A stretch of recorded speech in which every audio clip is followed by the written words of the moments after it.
HTWA, How to Win Awareness. And I believe that your team has to be connected to how it is going to win. And it might mean different things for different teams, definitely in different sports. But how I expect our team to win games has to be outlined for them.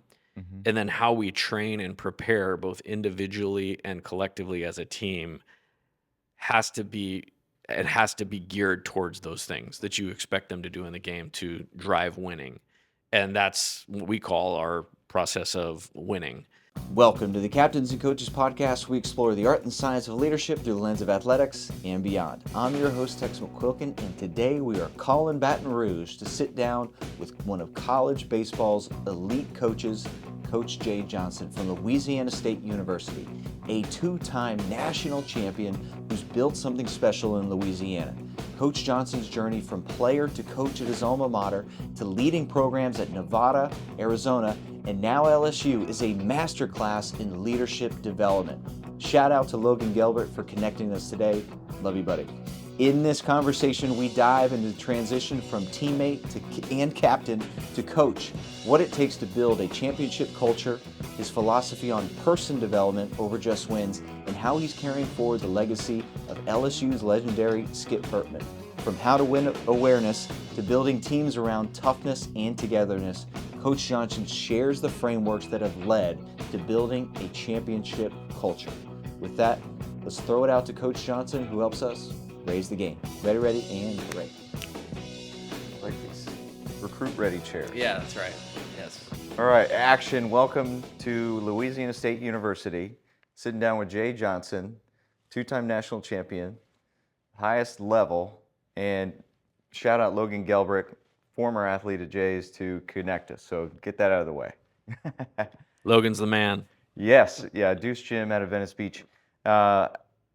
Historic run here at LSU, but it started way back when. I mean, we can go as far back as University of San Diego days, but even before that, transitioning from player to coach at your alma mater, like that's something that I did through lacrosse, was transition and get that first coaching opportunity at my alma mater. So speak to us about that humble beginning to turn from player to coach. Yeah, I've all I've known is competitive athletics and teams and winning. My dad was a legendary high school football coach and track coach. He didn't lose like a track meet for like a 10-year period. All right. And so it's really all I've known. And then was fortunate to play baseball in college and junior college and at Point Loma Nazarene. And I gave it like a 3-month period after I was done playing and was trying to maybe focus on doing something else, and it didn't work. So I went and saw my coach, Scott Sarver, at Point Loma and just asked if I could help out. And really glad I made that decision. And yeah, it's really all I've known is teams. I've never not been a part of a team. And so very thankful to get an early opportunity in coaching, and I've tried to make the most of it. Mm-hmm. And then do you feel the leadership role from being a player helped you with the coach, or was there any growing pains because you had to treat people differently as team leader to now coach? Yeah, that's a good question. I really always played in the middle of the field, Mm-hmm. in all the sports. I was a running back in football, point guard in basketball, shortstop, second baseman in baseball. And so that always just kind of came natural, I think, to me. Obviously, I had a great example, with my dad as well. And I think, awareness is just such a big piece. And I'd seen what it was like to be a coach, before becoming a coach, Mm-hmm. and understood the differences. Like when you're not a player anymore, you're not a player anymore. And so just try to have the respect level of being approachable, as a young coach. I think that's really important. I've hired a couple guys that have played for me Mm-hmm. that are closer to our players' ages, because I think there's a connectivity, relatability that you can really use as a strength, but then you have to be on board with the coaching staff. Mm-hmm. And that's something I always took seriously. And I probably, nobody ever really told me that, but I probably just learned from my dad. Yeah. And then I struggled with this because I was then coaching my teammates. So I had a rapport, I had that relatedness, but now I stepped into an authority role. When you took over in a coaching role, was there a rift now that you're Yeah. really holding these guys accountable? Yeah, not really. I think I also understood my role. It was like I was coaching first base. With half the job of the first base coach is to high five or fist bump the guy when they get down to first base. So you're doing that. I was really engaged and involved in recruiting, Hmm. and so I spent a lot of time doing that. And then it was really the next year my responsibilities started to kick up, and so there was 2 years removed, and really there was a complete separation. I think again, being young, understanding what it's like to be a player is a real valued commodity that young coaches bring to the table. Hmm. I think the key is you just have to have the maturity to know you are a coach. And I've never really had a bad story of being challenged or crossing the line the wrong way on either side of that. And I'm just thankful. The way I look at my first like opportunity in coaching at Point Loma was, 2 years out of playing, I was the recruiting coordinator. Then I moved over to coach third base. I'm running the offense. I'm designing practice plans. I'm a key part of player development. Well, not everybody gets to do that, and No. that was an amazing training ground for like make some mistakes, Hmm. and learn from those mistakes, have some successes, develop a process and a plan, and was really fortunate because not a lot of people get to do that at like 25 years old. No. Yeah, and at the lower levels, no disrespect to the program, but you get guys that need the development. So you really understand player development from that perspective. No question about it, and it's interesting. Like I love winning, but I love more how to put the pieces together to win. Hmm. And I think a lot of gratification that comes with winning is feeling like you deserve it, Yeah. and feeling like that you earn it. And that's why it's always meant a lot to me. So player development is like the most important part of that thing. Kind of like my process, and this is probably a later question, is how can I spend my time that's going to help us win? Number one is recruiting. If you want to be successful in anything in life, you have to surround yourself with as many good people as possible. For me, that means players, coaching staff, support staff. And then number two is develop. Hmm. If I'm not spending time recruiting, I need to spend time developing players and developing our team mentally, physically, emotionally, situational and game awareness or how to win awareness. Then the third thing is focusing on like what's important, like right now. There's Hmm. so many distractions, but having a role of development early on was really, helpful to like, hey, don't get too far down the road. Be right here, right now. Focus on development, and then the discipline to like repeat that. And I Hmm. think, yeah, starting out at an NAIA school at the time, which is now a Division II school, and then being at two mid majors, before I went to Arizona, and then obviously here to LSU, development was at a premium. Hmm. And I love that part of it because you're not just helping your team and your program. When you do that, you're helping a player be more successful at what they want to do. Yeah. And then everybody's athletic career ends.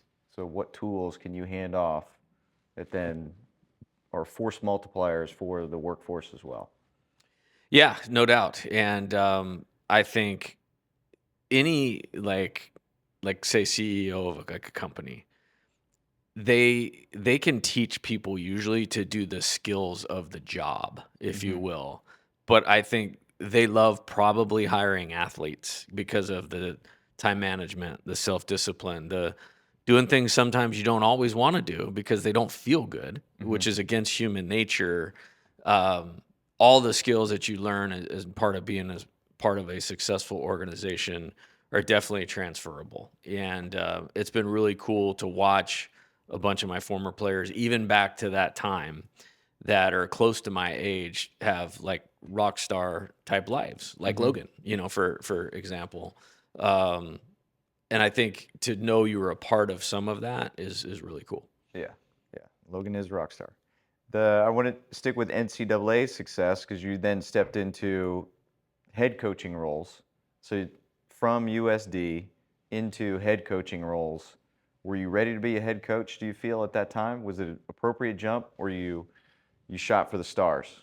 Yeah, that's a really good question. I get asked that all the time. I think if you would have asked the 27-year-old head coach Jay Johnson at Point Loma, I would have thought I was ready then, Hmm. and would have definitely always worked to be better and all of that. But the most important thing that I did in terms of success for my career is I spent 8 years at the University of San Diego and as the associate head coach for Rich Hill, who, in my opinion, is the best head coach in any sport like I've ever known. Now, obviously, I'm biased and got an inside look of 8 years of learning what that was really about. But what I did is I did not rush out of that opportunity. Hmm. I was very happy, very content. I think coaches sometimes make the mistake of always looking for the next thing.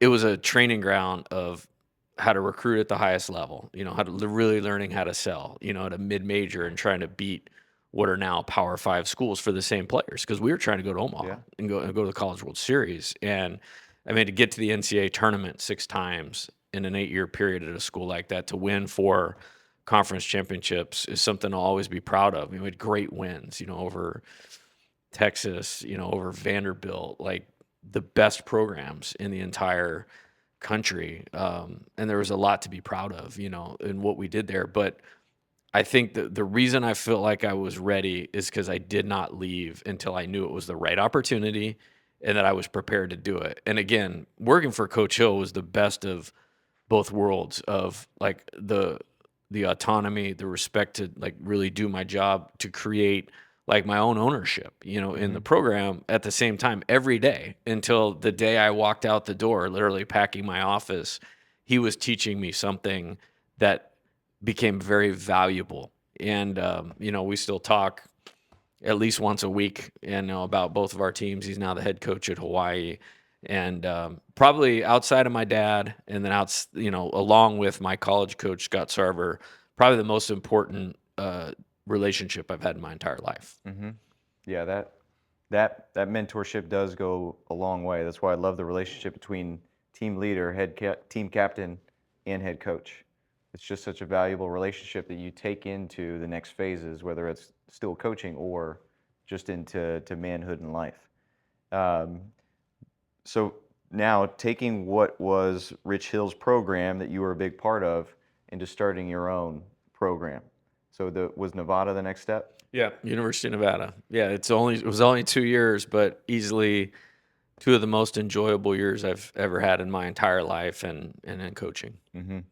So then what was that mindset to now just stepping into you are a leader of a program. This is my program. Yeah, I think I mentioned timing and place. I had had another opportunity the year before, and I decided not to do it. And there was a few reasons for that. I knew we were going to have another really good team. Chris Bryant, Hmm. All Star, 4-time All Star, Rookie of the Year, National League MVP, World Series champion. The greatest player I've coached probably, along with Dylan Cruz here. We had one more year, and it was kind of like I felt like it was important to like finish that journey. I think I'd probably made a promise to him and his family that I would stay at San Diego until he was done. And so we were able to finish that up. And then the Nevada thing was interesting. Hmm. I thought it was a really good opportunity to take a program that had been successful. Gary Powers, the coach previous to me, did a great job there in the 1990s, and they went to regionals and those types of things. And they at that time they'd kind of had a blueprint of what they were doing of recruiting Southern California really, really well. And I felt like I could bring that to the table because Hmm. that's where my whole professional journey to that point had been. That's where I was.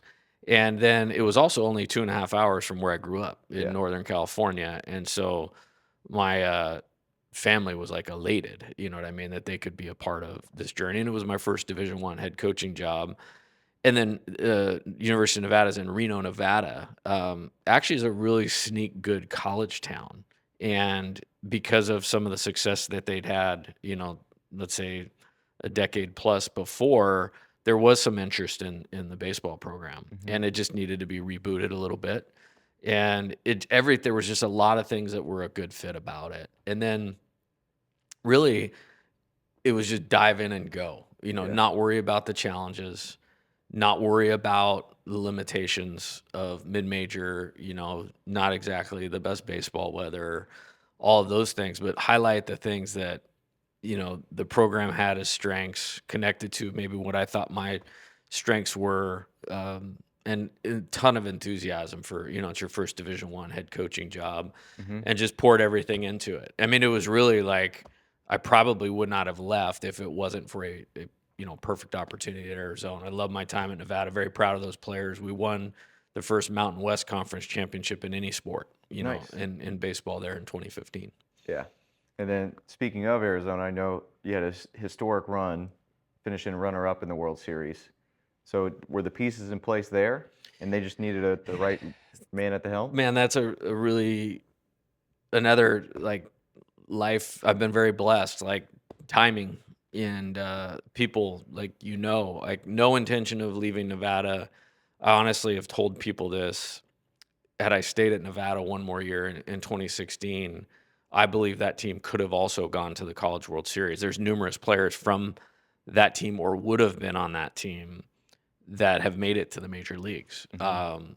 But you know, when I took the job in Nevada, it was all about that. But at one point, and we're having some success, it was almost like if there was a job that came open that maybe I would be interested in doing, it definitely was Arizona. And the Hmm. pieces in place were very simple. It's like Andy Lopez, Hall of Fame coach. I mean, he's a top 5 coach of all time in college baseball. To me, he was getting a little bit older.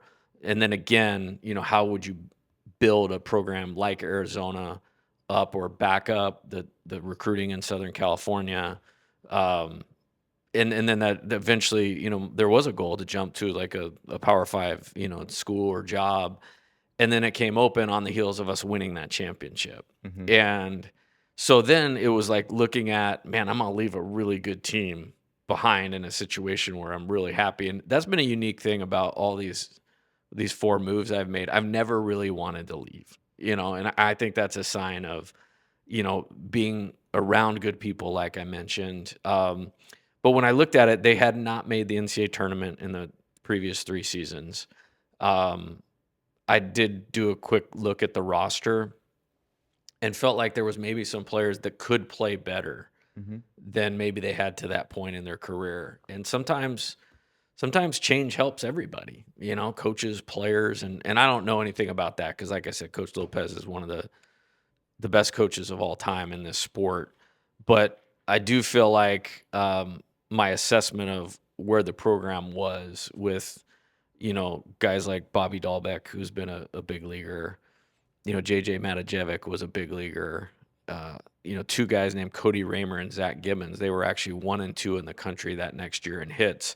Hadn't really performed at that level their entire career. Ryan Hmm. Aguiar was another player, and it was cool to like look at it, Nathan Bannister, looking at it and then going like, hey, we're gonna add like 5 or 6 pieces in this summer, and if I can get these guys to play better, man, we could have a really good team. Now, did Yeah. I think we would be a base hit away from winning the national championship? I did not think that, but I remember, going into the spring, we had kind of a transition fall, Hmm. like, new way of doing things. Like things weren't really that smooth, I would say.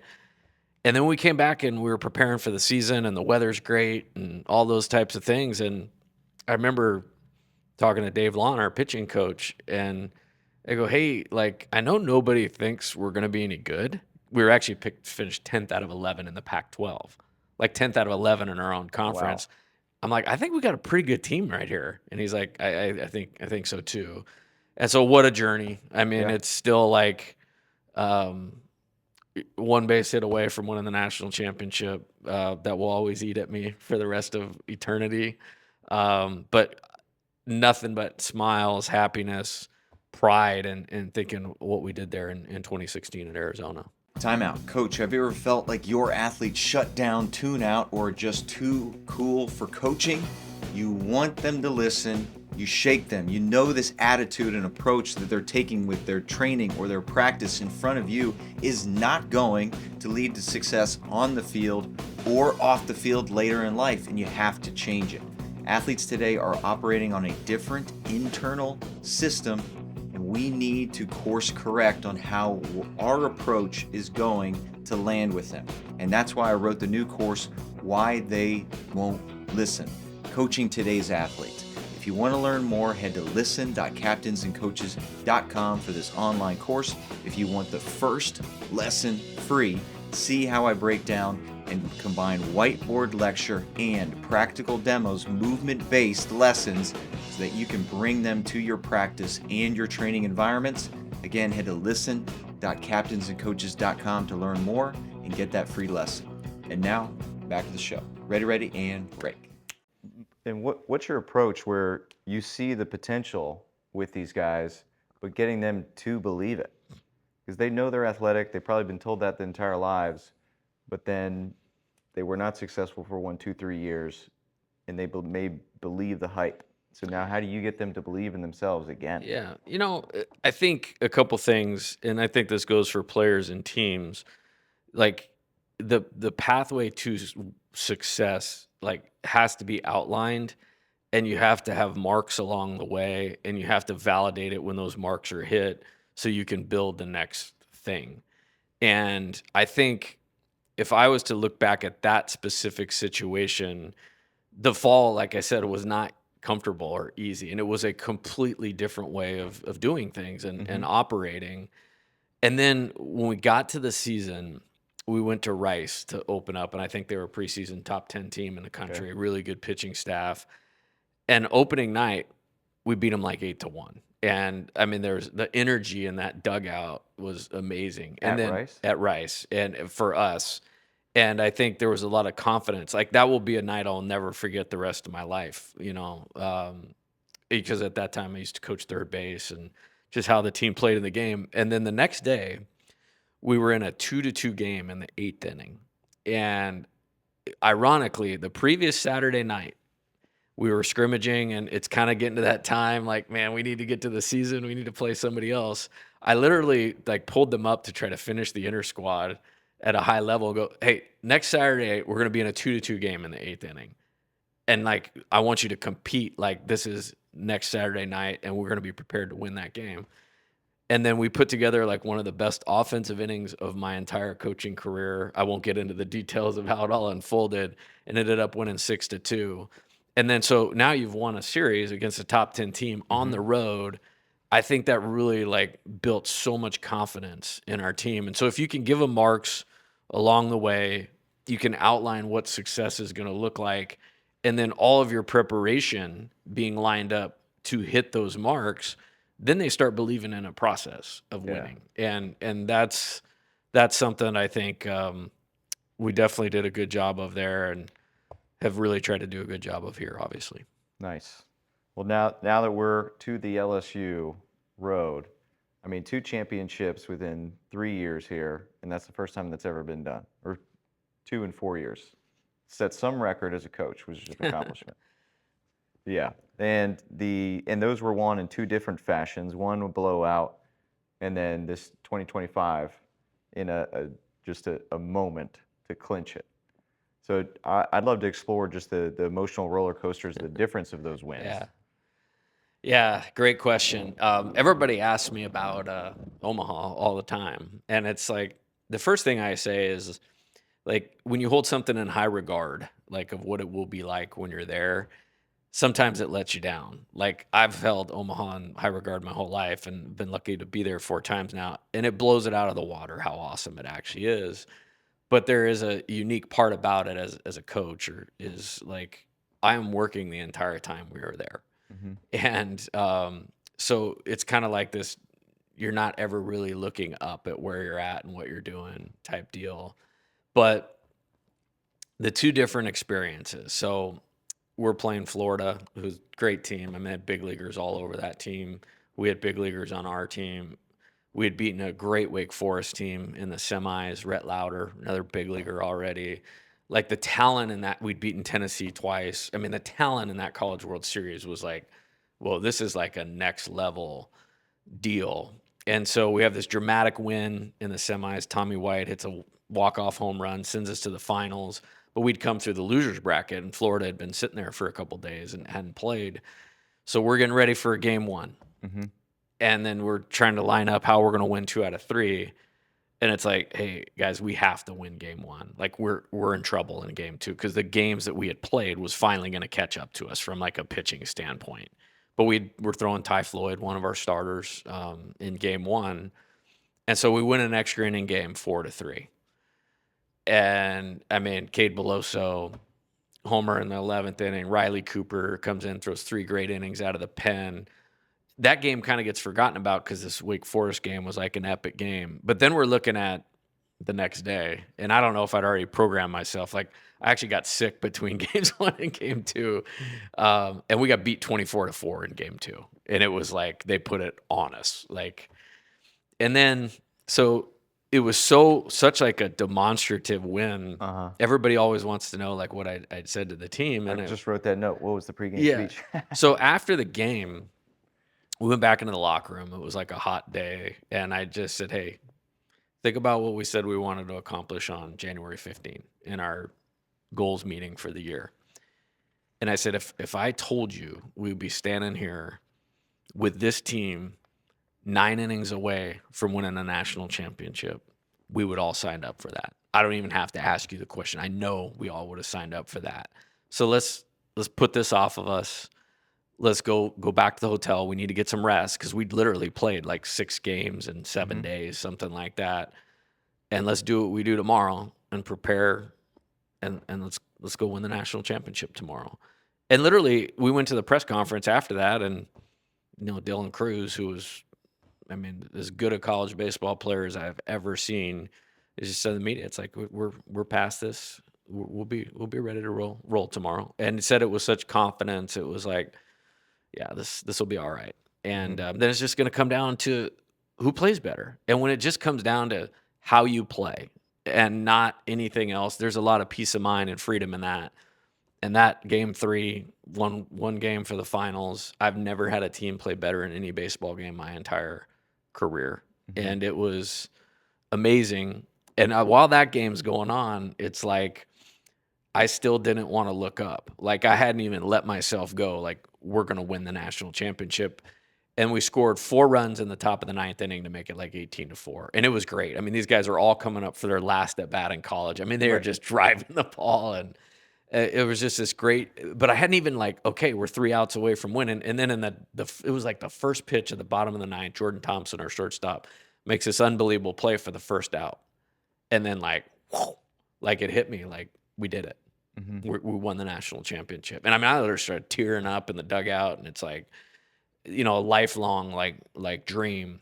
So that was a long answer to the first one, but it was like, your whole life you've pushed for like one thing, and it's like it was like this moment of like all that work was worth that one day, if you will. Then this year, I'm so proud of our team in 2025. It was just a team that you talk about process, you talk about doing things the right way over a long period of time consistently. Like they mastered it and they modeled it. I don't even think we were necessarily the most talented team in college baseball, but we were the best team. And it was just because we operated at such a high level. And then in that one, it's 5-3. I have 2 freshman pitchers in the bullpen. One of them was going to be the game 3 starter if it had gotten to game 3. So it's like, man, when do I pull the trigger here? Do we go for it right now? We're the visiting team. I mean, the wind's blowing out. Yeah. We had Chase Shores on the mound who's throwing 100-mile-an-hour sinker, so he's a hard guy to elevate. I'm looking at, okay, their best player is on deck right now. Am I going to make the move with one of the 2 relievers, because that'll be the second time he'll have seen him? But I like how he's pitching. He's going pretty good as the defense set, and then bam, double play, national champs. And it was like I hadn't even processed anything other than like where we were at that time and trying to do a good job to help my team execute in the moment. So, and it was just as awesome. Like people ask me like, which one did they are tied for first, and just super proud of both teams, but 2 different experiences at the Bell. Yeah. I'm a big Pat Riley fan, and he mentions after the first championship with a squad, the following years are the most difficult. Oh He yeah. calls it the disease of me. People want more playing time. They want more of XYZ. So now, what was the mindset? Was it a whole new roster stepping into it? Guys, I know you had two Yeah. first-round picks in that 2023. Yeah. So what was the roster change? What was the mindset change? Yeah. There was a lot of turnover, and in modern day college baseball, you can't get to the pinnacle of winning a championship unless you have old, experienced players. Like you're not turning in baseball, you're not turning it over and winning the national championship with 5 freshmen in the starting lineup. It's impossible, Mhm. darn near impossible. So, like, we actually only had 12 players on the 25 team that were on the 24 team, the team in Wow. between. We had 8 of those guys were on both teams. Yeah. Now, a couple of them were actually red shirts on the 23 team. So, there was like a sense of like this team was its own entity, but I Mhm. love Pat Riley too. And I actually showed our team a video of there was a show on HBO, it was called Winning Time. I don't know Mhm. if you saw Yeah. that. Um, of talking about like the difference between wanting to win and needing to win. Yeah. And he's like before they won that first championship, like they needed to win. And it wasn't like they didn't want to win now, but he didn't see the need. And like Yeah. he was running out of ways to like motivate the team. So I actually showed that clip to our team, and I'm getting goosebumps. Yeah, I know exactly what you're talking about. yeah, and I mean, I still have it on my phone. I watch it for myself, Yeah. from time to time, and it is really challenging. And there's so many good quotes about handling failure. I think people are resilient. Like you're gonna have adversity in your life. It's actually, I think, easier to handle failure Mhm. than it is to handle success.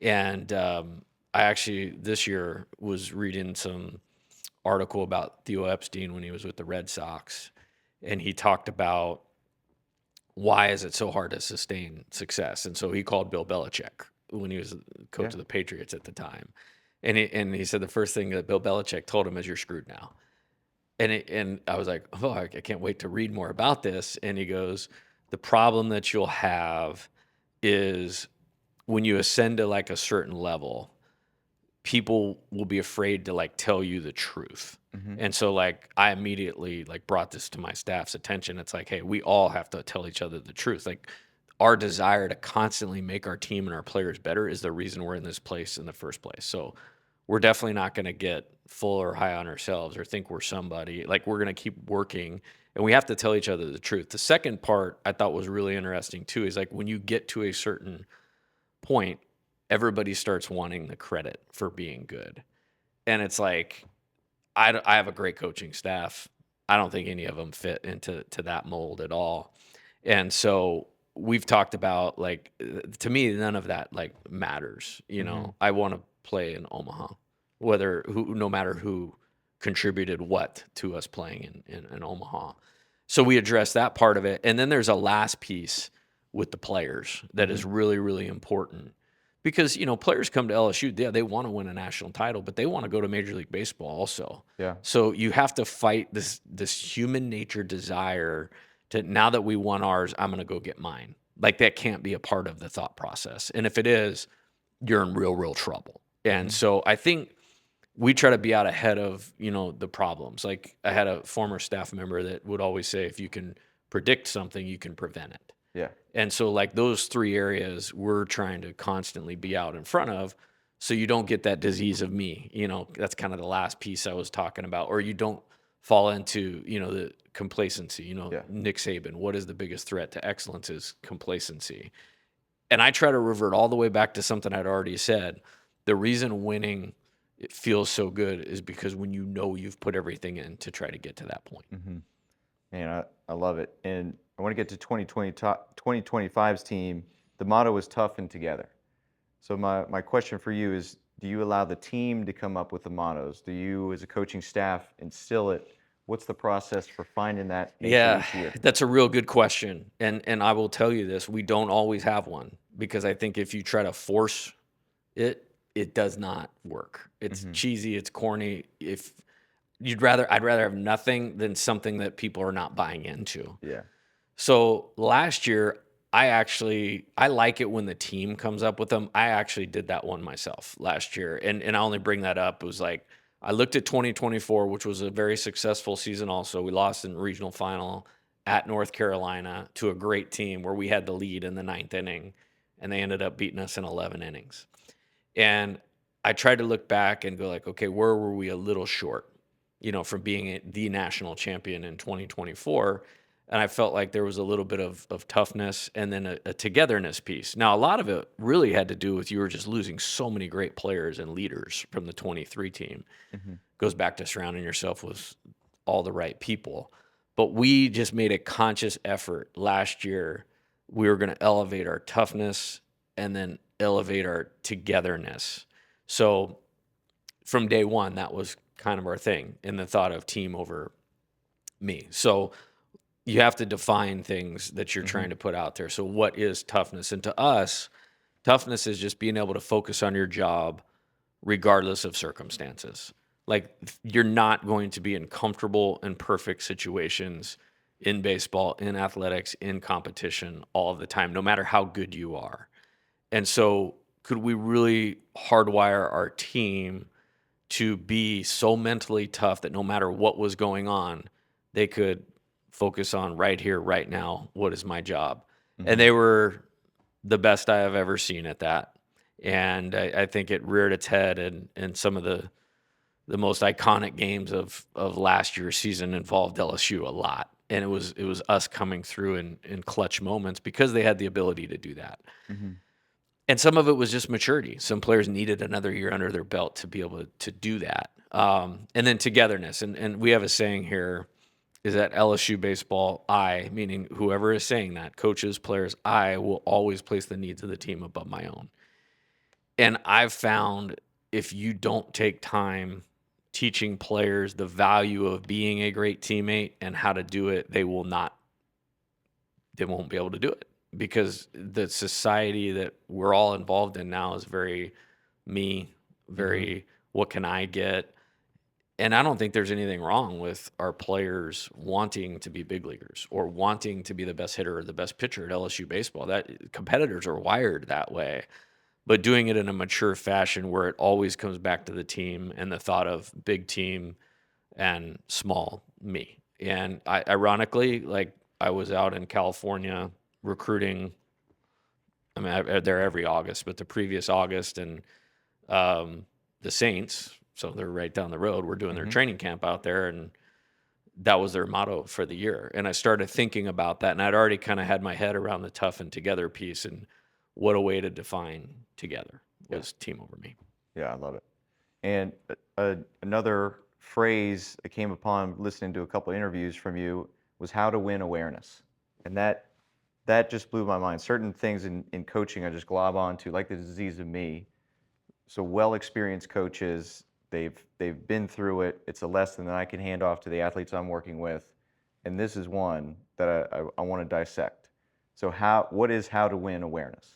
Yeah, it's a nod to the goat of college baseball who built this dynasty here, Coach Skip Bertman. That was one of his many sayings. Actually, he had a videotape when I was first starting coaching. It was called "How to Win the Big One," and had all of his motivational tools. And I need to find that. yeah, it's on a VHS, so you might need to break the VCR back out. But HTWA, How to Win Awareness, and I believe that your team has to be connected to how it is going to win. And it might mean different things for different teams, definitely in different sports. But how I expect our team to win games has to be outlined for them. Hmm. And then how we train and prepare both individually and collectively as a team has to be it has to be geared towards those things that you expect them to do in the game to drive winning. And that's what we call our process of winning. And so with Coach Bertman, I want to keep his legacy all over our program. And so it's a real simple way to bring that in and talk about how to win awareness. Hmm. Another one of his is TOB, transfer of blame. We will have no transfer of blame. And it's really cool, to be the coach here and be able to look back at, in my opinion, the greatest coach in the history of our sport, and be able to still include him. He lives right over here, 5 minutes away. And, you know, honestly, the coolest part of being the coach at LSU is the relationship I have with him now. That's great. And still continuing to find new mentors that have been at this level. That's fantastic. Fantastic. Not assuming you can just step in and try to will your way to winning. Yeah, my dad, I've referenced a couple times, was a great coach. He talked a lot about, and he actually showed me how to do this when I was a kid. And I don't know that he was doing it intentionally, but he was a really good high school football coach, really good track coach. So I would go to coaches' clinics with him when Mm-hmm. I'm 10, 11, and 12-year-old running back in Pop Warner. I think I'm going to win the Heisman Trophy someday, Craig But James. You yeah, never there you know. go. the He took me to see Lou Holtz when he was the coach at Notre Dame. He took me to see Tom Osborne, who was the coach at Nebraska, and I would really just sit there and see him like work and listen and apply these things at the high school level. I can't remember the coach's name. I feel really bad, but whoever was the track coach at Oregon back in the day, I think it was Bill Dellinger was the guy's Okay. name. Legendary track coach. Like he bought all his videotapes on technique and developing his track teams. And I always saw him like trying to improve what he was doing while he was winning and was very successful. And so I was kind of like, that's that's that's how you do this. Yeah. And I've definitely, done that. And I think I've done a good job of that. Like as a young coach, I went to the coaches convention every year.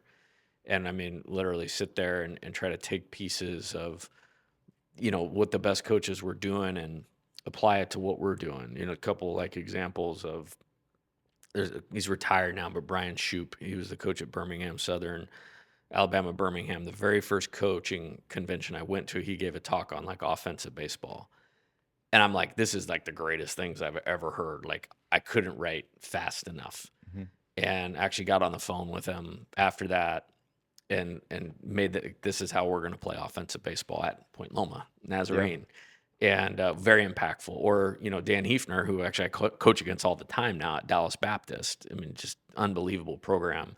His thoughts on hitting and how he was able to articulate and explain things gave me a little better clarity about how to teach what we were trying to do and get buy-in with players.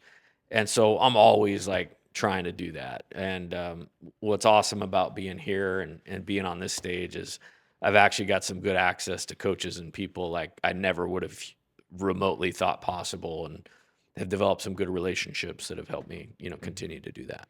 And that building those relationships, that's success as well. Because you're Absolutely. continuing to grow, and then you're teaching your coaching staff how they can continue to be successful. And I'm curious on how you establish and help your team, your athletes, to find success. Because a lot of young guys are coming to college, they got one thing on their mind, which is winning. But more often than not, winning is not the only way to define success. Really good question. And the first thing I would say is um, another thing, and this was a Lou Holtz thing. I just mentioned him, and I remember this being 11 or 12 years old, listening to him talk. Is like the way you can get what you want is help as many people get what they want. Like that's what success is. And it's like we have a saying is this has in recruiting, like this has to be a mutually beneficial relationship where LSU wins and you add value to the LSU baseball program, Mm-hmm. but we add value to you and what you want to accomplish in the future. And I think, winning those and getting to Omaha is like, can you develop as many major league players as possible? Because if you get a bunch of those guys on the field and you have a good, strong team culture, you have to trust in what you're doing that the winning will take care of itself.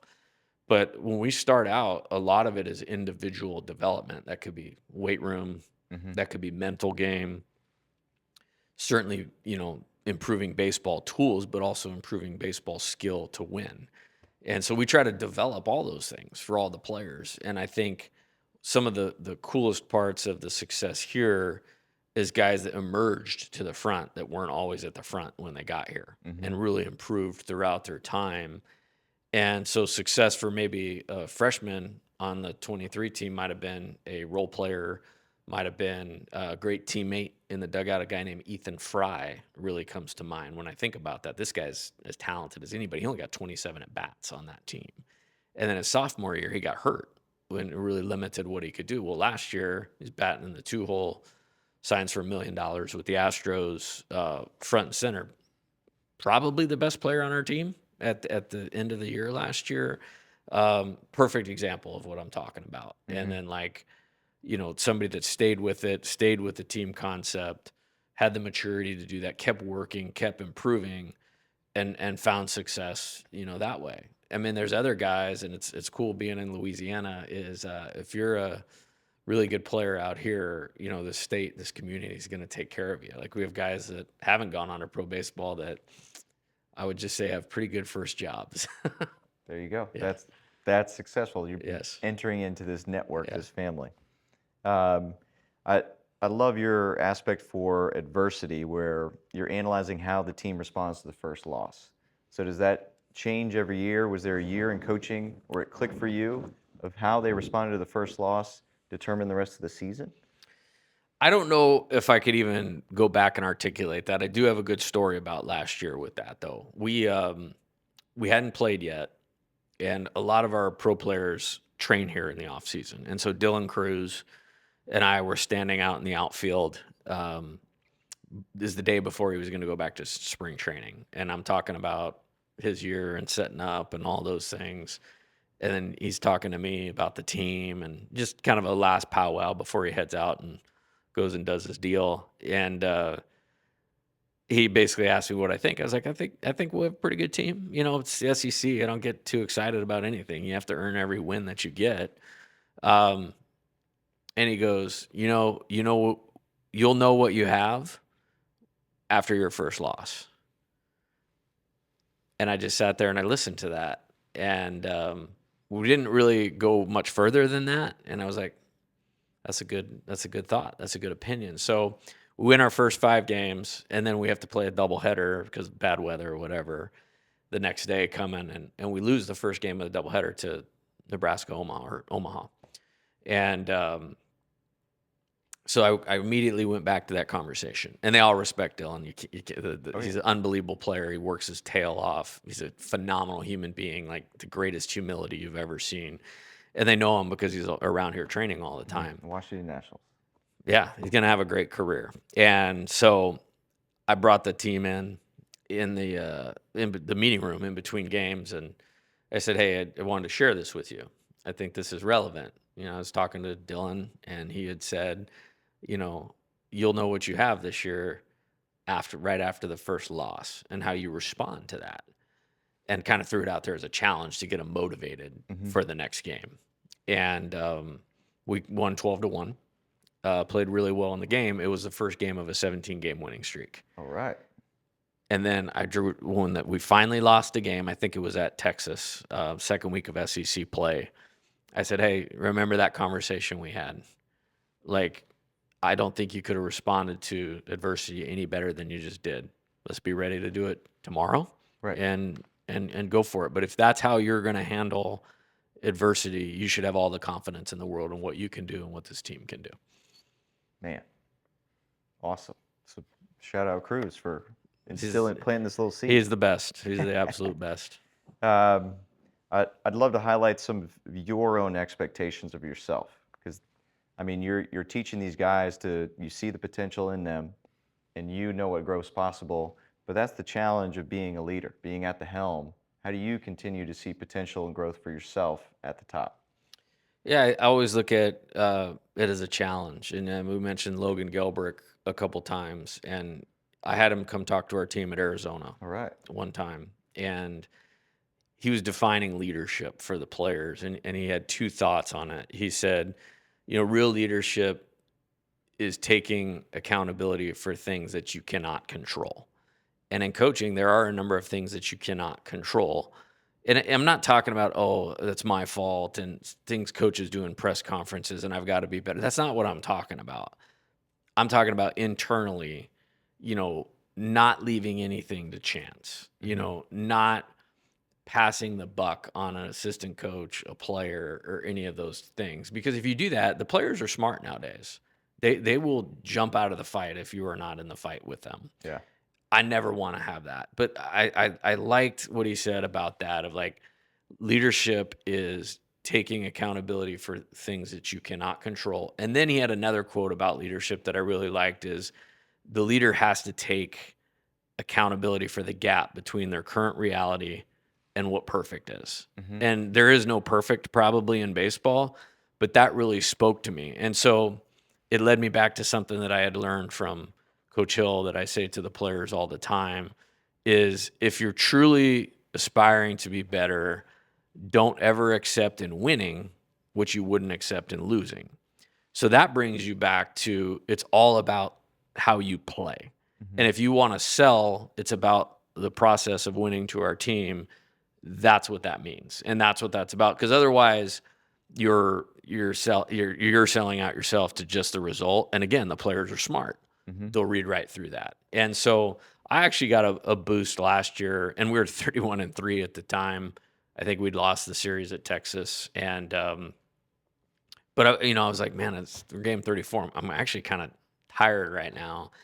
And I talked to a coaching mentor, and he's like, double down on what you believe in the most, which is back to the play and back to the process. And I immediately got a kickstart of energy and enthusiasm for what we were doing again. And that's what our team focused on. And they played incredibly free, easy, and loose in the tensest moments of the year and ultimately came through because I think they did such a good job of that. So for me, it's all about like, these are great, but I also want us to be the best at how we're doing all of this from recruiting to developing players to running a program. I would love for somebody someday to go like, that's how this whole thing is supposed to be done. That would be like success to me. Hmm. Timeout. Tex here at Train Heroic headquarters, meeting with the team to talk about the coaching experience that I'm able to provide for my athletes. So if you're a coach and want to put your program out there on an app that athletes actually enjoy using, Train Heroics for you. I've been using it since 2014, delivering literally over tens of thousands of workouts to athletes, and the Train Heroic allows me to provide the unique coaching experience that I want to. Uploading video, providing coaching feedback, directions, and building a community. That's why I love Train Heroic. And if you want to take your athletes where they can't take themselves, that they want to go, head to trainheroic.com/captains and check out how you can deliver programming to them. And now back to the show. Ready, and rip. I love it. And I've heard you speak on recruiting a little bit where it's person before the player. So has that always been a mindset philosophy for you? It's a good question. And I will say one of the ways I got here was not being afraid to take a chance on a player if the ability or the skills were good. If maybe something wasn't right, they weren't quite as good a student, or their background was a little rough, or maybe there was this personality thing. I've had a lot of those success stories too. And I'm very proud of that because to me, that's making an impact of, helping somebody that maybe that doesn't have it all together, find success and be successful. Now we're at a point, I'm at a program where it's flipped it a little bit where we will pass on a player that doesn't have the right character. We'll pass on the talent if the person and the character thing is not right. Because if it's equal, who the person is going to have a better chance of being successful. And it's interesting. I'll pay attention to how I talk to myself when we lose a recruit to another player, and if it really burns me bad, I know the talent and character thing is all there. Hmm. And that just happened like a week ago. And we're on this unbelievable recruiting role of getting a bunch of guys that are talented with character. But like this one, we did not get it. It burnt me because I know he is going to be successful because he's got the talent, he's got the it factor. Yeah. Well, hopefully see him at one point, and then just that fuels your competitive fire Yep. when you guys need it the Yeah. most during the season. That's right. Like That's right. Well, he, hopefully he just goes to pro baseball and skips college altogether. or that's also a win. You can watch him Yeah. during the season. Yeah. Some fun questions to wrap up here. I'm a big movie buff. Me too. My favorite sports movies are baseball, just because there's no way to do lacrosse in a movie sense. It's just too Yep. advanced a skill set. So what is your favorite Oof. baseball movie of all time? Man, I don't think there's a bunch of bad ones. I mean, I think they're usually pretty good. I think I appreciate a lot about um, several of them. Like the Natural always Hmm. comes to mind with Roy Hobbs, and I think it's a great movie. Like the storyline and um, R.A.P. Redford. yeah, that's right. What a that one. If it's on TV, I will stop and I will watch it. Um, Bull Durham Oh obviously is yeah. a classic. You can't not love Bull Durham, Crash Davis, The Sandlot. That all Hmm. probably takes all of us back to the backyard, 11, 12 years old, and trying to hit homers and running around and causing problems. Major League is Oh like yeah. the funniest movie of all time. Again, like I uh, I laugh every time I've watched it probably 250 times in my life, and I still laugh at the same lines every time that they come on. Do you So, work those one-liners into coaching at times? oh, 100%, Do yeah. the guys know it? I think so. Okay. Yeah, I think so. But I'm kind of boring in that way, and I'm starting to like age out of them because it's not just the baseball movies that we all love Wedding Crashers, Super Troopers. yeah, and they sometimes don't know what I'm talking about anymore. What you need to say those to keep Yes, yourself that's right, engaged. 100%. Uh, and what's your take on Moneyball? Do you feel that's a Love it. great Another one. Yeah. representation? So I only have like 4 or 5 movies downloaded on my phone, and Moneyball is one of them. Good. And I think just the constant thought process of back to how are we going to figure this out, Hmm. and it was super intriguing because I'm from Northern California, but like the A's with bad stadium, no payroll, had to find a different way to win, Yeah. and I really appreciated that. Coaching at a Division II school, coaching at 2 mid majors, and not ever utilizing that as an excuse. And now getting to coach at a place like this with resources, I think that's really, really helped me. And finding different ways to do it. And I've talked with other coaches like about this, and I think it's one of the reasons I've had success is getting to coach for, in my opinion, one of the best coaches that there is, and him challenging me like we're going to have to find a different way to be as successful as Stanford or Arizona State or Hmm. UCLA at that time. Yeah. And then following up, the best fictional coach of all time. Because Brad Pitt, he was just an executive. That's an easy one. But Herman Boone, Remember the Titans. okay, Coach Boone. Yeah. That's Oh man, that is my favorite movie of all time. Of all movies, that is my favorite movie of all time. it's great. My mom Yeah. went to TC Williams, No so she was kidding. there Okay. during Wow. that time. It Yeah. was not as dramatic as the movie makes it out to be. They were Right. blowing teams out. Yeah. Yeah, Yeah, they had a lot of close games. in the The movie. Hollywood factor, yeah. Yeah, yeah, uh, yeah. I mean that's a great one. Great representation.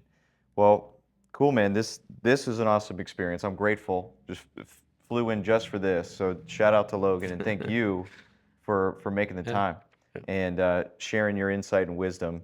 If people want to continue to, I know a lot of coaches at the college level, they have open door policies. If coaches want to reach out to you, or if they just want to follow along, which should they do?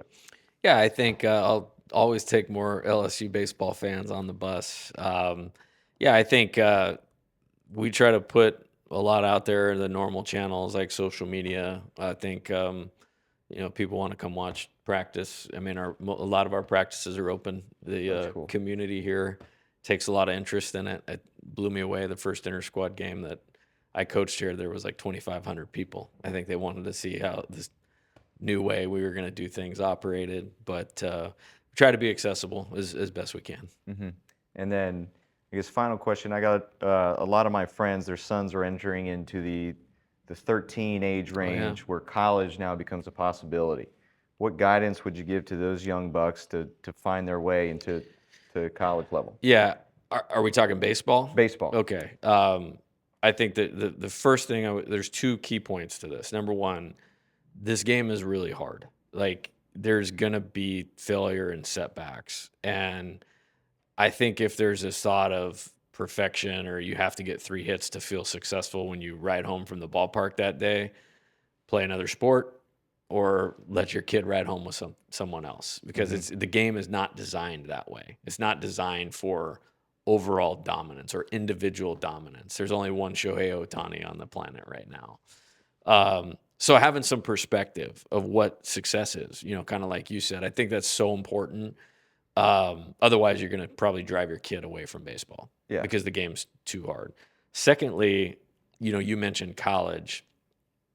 I think, and we all do this as human beings, is we get focused on the destination instead of the journey.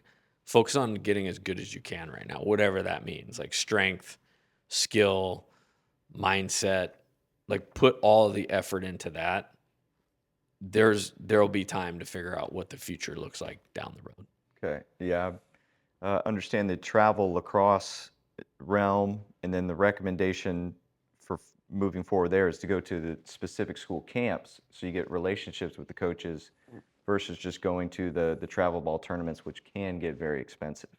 Is there a way that you can approach to keep cost limited, build relationships, and still Yeah. get eyes on you? Yeah, I think when you get the eyes on you is important. Like, I think doing that before you're really ready for it, it's not a good idea. And so go back to the development thing. And then I think being kind of narrow, like, I think if you go to a camp and not expect anything out of it other than it's a really good day of baseball and an opportunity to get better, that can go a long way to helping the mindset of the player and probably perform better and have a good experience out of Yeah. it.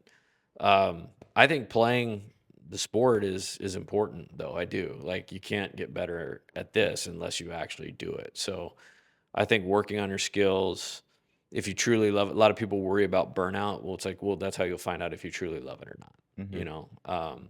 and that's a real thing. So I'm not like shying away from that, but I think working, playing, developing, and then getting in front of people at the right time when you're ready for it is really important.